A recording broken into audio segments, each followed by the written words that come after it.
Hello everyone, আসসালামু আলাইকুম। সবাই কেমন আছেন?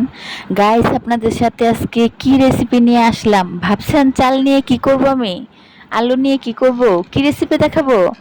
গাইস, আমার ফেভারিট একটা রেসিপি আপনাদের সাথে আজকে শেয়ার করব, চিকেন বিরিয়ানি। কাদের কাদের চিকেন বিরিয়ানি পছন্দ গাইস আমাকে কমেন্টে জানাবেন। গাইস, আমি দেখেন বিরিয়ানির এখানে সব যাবতীয় যা যা বিরিয়ানির মধ্যে লাগে সব দিয়ে দিয়েছি। চিকেনটাকে এখানে আমি কষিয়ে নিচ্ছি। গাইস, দেখেন কত লোভনীয় হচ্ছে চিকেনটা। আমার তো এখনই জিভে জল এসে পড়ছে। কাদের কাদের আমার বিরিয়ানির চিকেন দেখে জিভে জল এসে পড়ছে আমাকে বলবেন প্লিজ। আর যদি সম্ভব হতো তাহলে আপনাদের আমি দিতাম। আমি সাথে আলু দিয়ে দিয়েছি যাতে আরো লোভনীয় হয়। এখন আমি চালটাকে বসিয়ে দিলাম। চালটা হয়ে গেলে আমি পরিমাণ মতো চালটাকে পানি দিয়ে দিলাম। দিয়ে আমি চালটা হয়ে গেলে আমি চিকেনটা চালের সাথে মিক্স করে দিব। মিক্স করার পর কারা কারা আমার মতো রেসিপি করে রান্না করেন তারা কমেন্টে জানাবেন।